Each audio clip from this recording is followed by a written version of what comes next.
जय हिंद। आज के वीडियो में आप लोगों को बताऊंगा कि ये प्रश्न नंबर 6 क्लास ट्वेल्थ में प्रश्न नंबर 6 आता है। लाठी अथवा बहादुर कहानी के उद्देश्य पर प्रकाश डालिए। अधिकतम सीमा 80 शब्द और अथवा करके पूछा जाता है। पंचलाइट अथवा ध्रुव यात्रा कहानी का सारांश लिखे।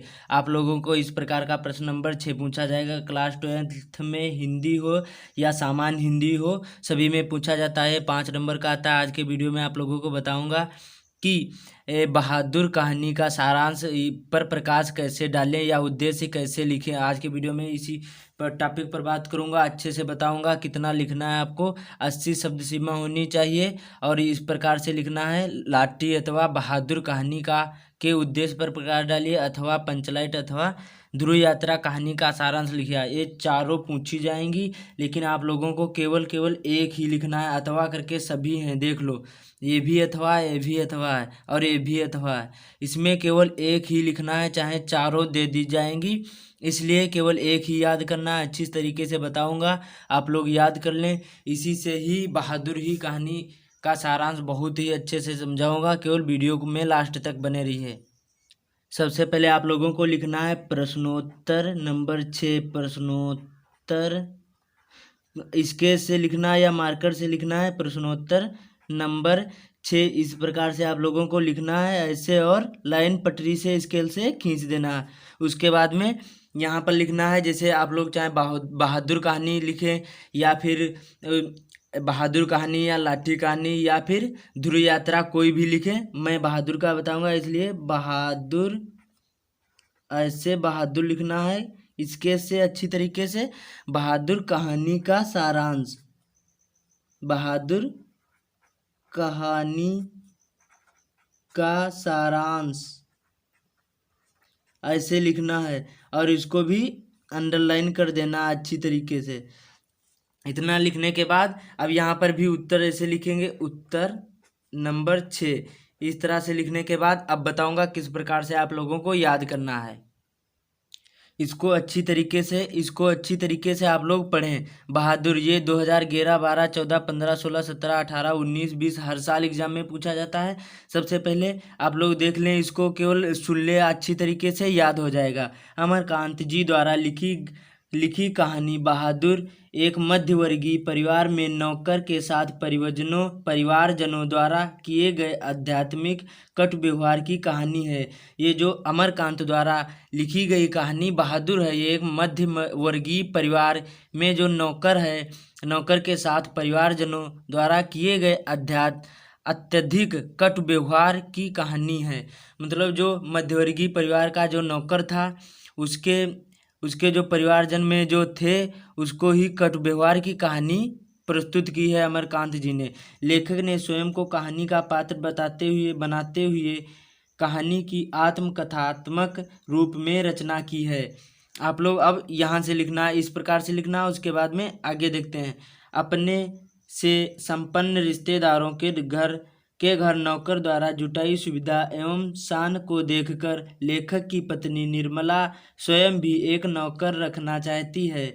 बहादुर नेपाल का 12-13 साल का एक लड़का है। जो बहादुर ये कहानी का सारांश है। उसी प्रकार बहादुर नेपाल का 12 और 13 साल का लड़का है, जो अपनी माँ के दुर्व्यवहार से तंग आकर घर छोड़कर शहर चला आता है। जो बहादुर है वो नेपाल का रहने वाला है और 12-13 साल का था। वो अपनी माँ के दुर्व्यवहार से तंग होकर शहर चला आता है। उसके बाद में जो अपनी माँ के दुर्व्यवहार से तंग आकर घर छोड़कर शहर चला आता है और निर्मला के परिवार में नौकर रख लिया जाता है।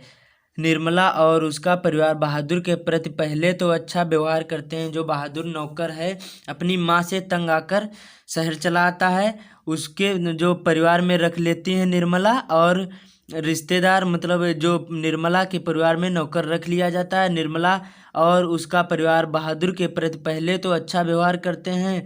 निर्मला और उसका परिवार जो था वो उसके पहले तो उसके प्रति अच्छा व्यवहार करते हैं, लेकिन परंतु धीरे धीरे कठोरता बरतने लगते हैं, उसको दंड देने लगते हैं और अच्छे से व्यवहार नहीं उससे करते हैं।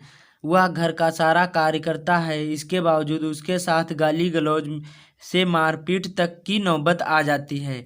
जो बहादुर है, पहले तो उसके साथ अच्छा व्यवहार करते थे, लेकिन जब धीरे धीरे समय बीतता जाता है तो उससे कठोरता बरतने लगते हैं। वह घर का सारा कार्य करता है, लेकिन उसके बावजूद भी गाली गलौज से मारपीट तक की नौबत आ जाती है। झूठी चोरी का इल्ज़ाम लगाना, उससे अपमानित किया जाता है और पीटा जाता है। अंततः बहादुर घर छोड़कर चला जाता है।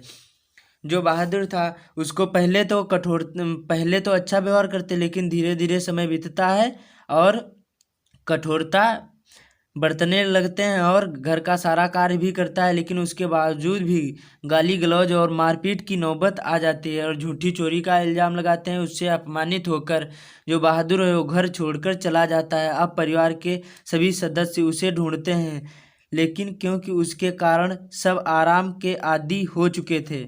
जो बहादुर था उसके आराम के आदी हो चुके थे।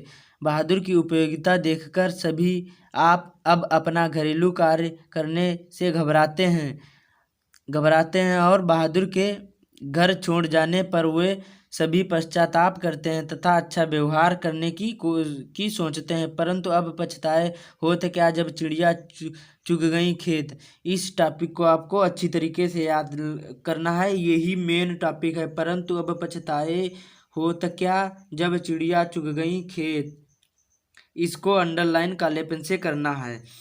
और बहादुर में सहनशीलता और स्वाभिमान की भावना कूट कूट कर भरी हुई है और उसके इसी चरित्र के कारण यह कहानी हमें प्रिय है। इस तरह से आप लोग लिख दें अच्छी तरीके से। जो नहीं याद हुआ है आप दोबारा सुन सकते हैं। कोई भी डाउट हो यूपी बोर्ड से तो आप लोग मुझे पूछ सकते हैं, कमेंट में बता सकते हैं। वीडियो अच्छा लगा हो तो लाइक करें, चैनल पर पहली बार आए तो सब्सक्राइब करें। जय हिंद, वंदे मातरम। मिलते हैं अगले वीडियो में।